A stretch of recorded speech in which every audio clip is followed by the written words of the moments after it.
Okay. Okay, there we go. Now we don't look creepy.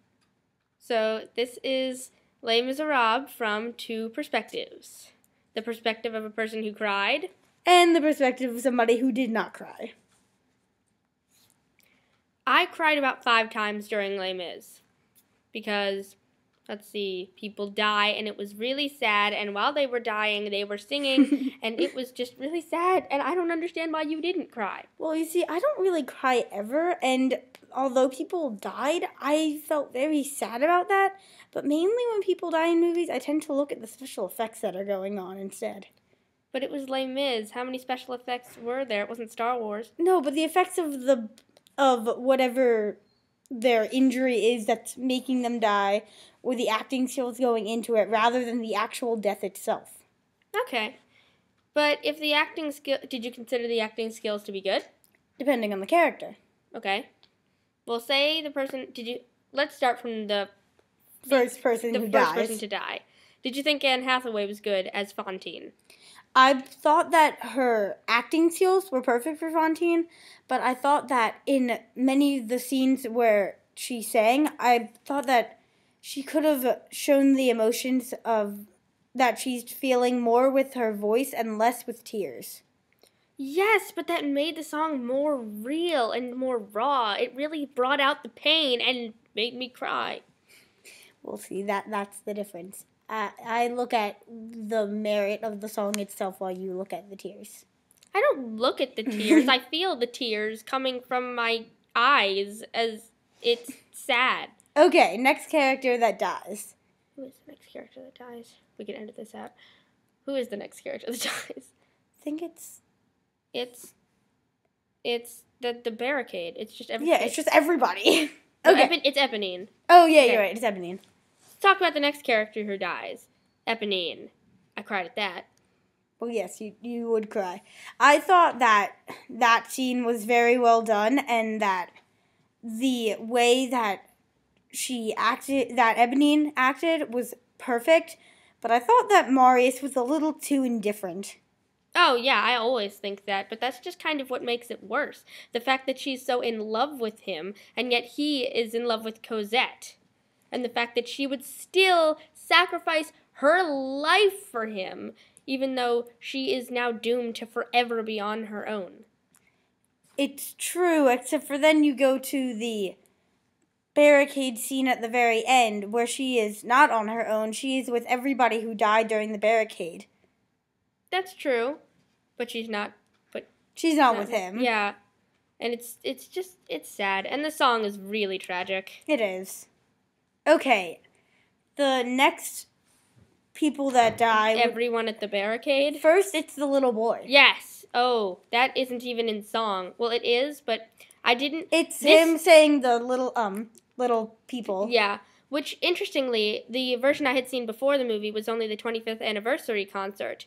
And so I only knew really what the songs were and less of what the emotions, the acting was. And, I didn't know that Eponine throws herself in front of Marius to get shot.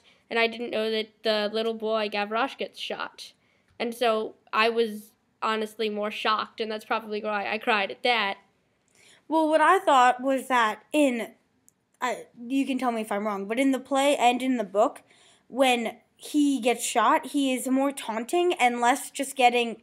In the movie, he just kind of stands there and doesn't show quite as much taunting as in the play and in the book. When he's like, ha ha, you can't shoot me. But in the movie, he's more just standing there, getting the gunpowder, being like, little people, you can't shoot them. There's less taunting and more quickly shooting. But I would say in the scene where he gets shot, correct me if I'm wrong, but I'm pretty sure this is when they find out that they're the last barricade standing, and that it's almost out of pure still defiance against the large army that they are now facing. That hey, I'm still going to go out and fight you, even though we're the last one standing, because we're not going to give up. No, but in the play he's more of, haha, you can't shoot me, I'm a little person. While in the movie, he's more just, I'm just going to get this gunpowder and be like, you can try, but I'm not sure if you'll succeed in shooting me. And then he's, there's less there's less mockery. Okay. Okay. But can we just discuss the fact that the guy who did shoot him is a really big jerk? Yes, because he was just walking around, yeah. and then he just shoots a little boy. And then we have to discuss the relationship of the guy that runs out to save him. Oh yeah, are they related or something? I was thinking that it's either a brother relationship or it's this boy is almost like either a brother, a son, and a best friend to me, where I have helped to raise him to be part of this, part of the, like, to dislike the government, and also where he's one of, like, the main people, he's one of the mascots of the whole thing. Yeah, I would agree, and I'd say that those two were particularly close. They probably were the closest of friends, and it's like seeing a relative of yours die, because it's not only a person that you liked, but it's also a person who is younger. Okay, let's move on to the next death, which is everyone else at the barricade. Everyone else. I think we should split this into two parts. It's everybody else, and then there's the person who ran out to save the little boy, and the main person in the revolution. Yeah. So I can't pronounce his name. I don't even know what his name is. It's like Engloras or something. It's ENJ. Okay. Anyway, we can just get rid of this part. Okay. Okay. Well, the first part is, which I'm sure you cried in. I did cry actually, because they were singing. I don't even remember what song they were singing, but they were singing something, and they were fighting till their very last breath, and he has the flag, and then he falls. No, first part. When everybody else does, except for them. Oh, well, that's all kind of in the same montage. It's kind of like everybody, montage. Like the bomb, like the. It's in the same. Okay. Anyway. Okay. The point is, all the things that we have discussed currently, I did cry at. Okay, next. He didn't. I didn't. Next. The last... No, wait, we have to talk about the scene after everyone is killed when Javert puts the pin on the little boy's coat. Oh my gosh, that scene. You didn't get misty-eyed at that? Come on! You can see the respect that Javert feels for this little boy who would just give up his life, even though he didn't... He wasn't even on their side, which is one of the things I really like about this show. The fact that there is... there is no good and bad. Yeah, it's more realistic that everything is, that there's a lot more gray in all of it. And the whole thing where he puts the pin on the little boy to show how he respects him, even if he was on the opposing side, is just very interesting and touching. Yes. So next, Javert's suicide. Yeah. Yes. Forgot about Javert. So, actually, earlier in the show, before the revolution, but during the same time period, Javert sings a song called Stars, where he is walking on top of this large... Cathedral? I don't know what it was, but he's walking on the ledge of something. It was cathedral because it had a cross on it. Oh, it did? Well, it's at least a he's church. Walking on the ledge of a cathedral, and as a person who'd already seen it, I noticed that I knew that they had put him there for a reason, because he sings a reprise of Stars right before he, kills himself.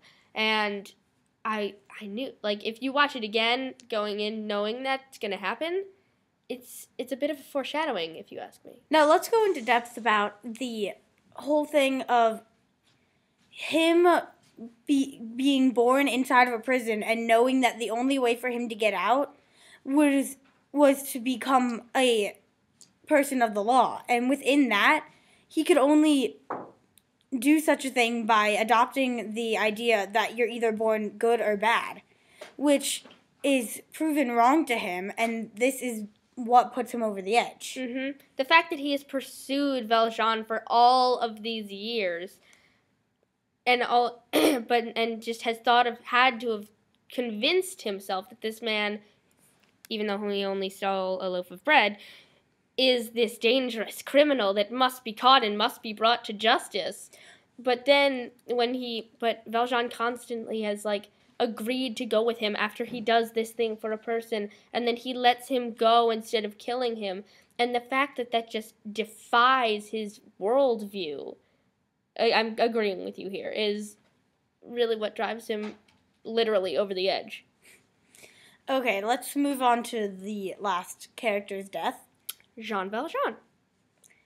I think that it's both beautiful and terrible that he dies the day of his daughter's wedding. Oh, yeah. Like, I don't even know what your feelings on that day would be after this. yeah, I don't know. Like, your anniversaries would not be fun. But the idea that, I do like the idea that they're at the, before the wedding, you get a shot of Marius, who is at his grandfather's house, and you're able to see how his grandfather has gone back and accepted him. Yeah.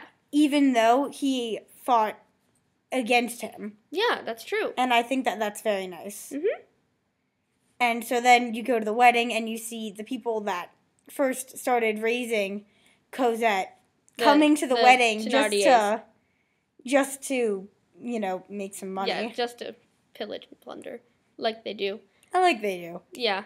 I thought they were great. But they were. They were perfect. It was perfect casting, if you ask me. Yeah.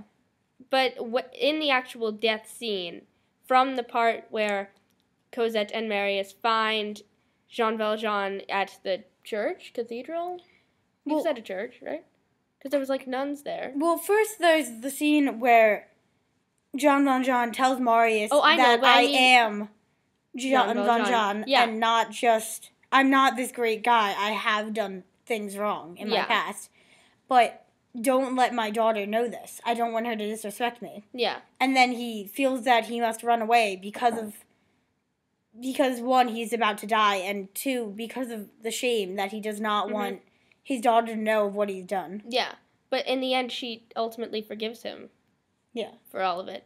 And when he begins to sing to her, you know, like, on this page I write my last confession, that's when I start crying, and I cried for the entire 6 minutes of that part. Wow. Especially when Fantine shows up and leads him to heaven. And that scene at the end is just perfect, with everyone in this paradise, in this heaven, that you can tell. Actually, most of the movie is generally cloudy or dark or set at night. But in this final scene at the very large barricade, where all the people who are dead are joyfully and victoriously singing together, it is bright and sunny out.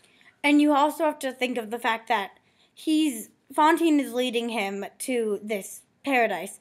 And then not only is she there, but so is the priest that gives him the silver that revolutionizes his life. Mm-hmm. And then they go to this paradise, and you can see it's everybody who had been in the barricades. Yes. It's not just the barricade that we knew. It's all of them because it's so large. Yeah.